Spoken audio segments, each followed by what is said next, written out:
বিসমিল্লাহির রহমানির রহিম। প্রিয় দেশবাসী, আসসালামু আলাইকুম। ঈদ মোবারক। আত্মশুদ্ধি, আত্মতৃপ্তি আর ত্যাগের সুমহান বার্তা নিয়ে বছর ঘুরে আবার এলো পবিত্র ঈদুল আজহা।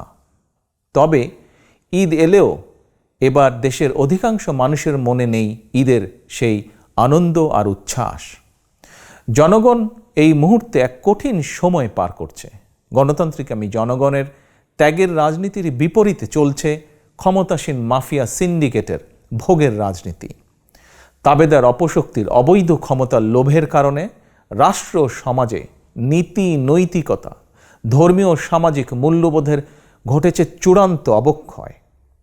সাম্য সম্প্রীতির পরিবর্তে রাষ্ট্র এবং সমাজে এখন পাহাড় সম বৈষম্য। একদিকে রাষ্ট্রীয় পৃষ্ঠপোষকতায় চলছে মাফিয়া চক্রের সদস্যদের বেপরোয়া লুটপাট, দুর্নীতি, টাকা পাচার।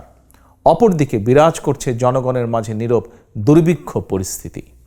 এমন পরিস্থিতির মধ্যেই জনগণের দুঃখ দুর্দশা নিয়ে নিত্য নিয়মিত মাফিয়া চক্রের প্রধান পৃষ্ঠপোষক স্বৈরাচারী শেখ হাসিনার বাচালতা আর মিথ্যাচার যেন মরার উপর খাড়ার ঘা।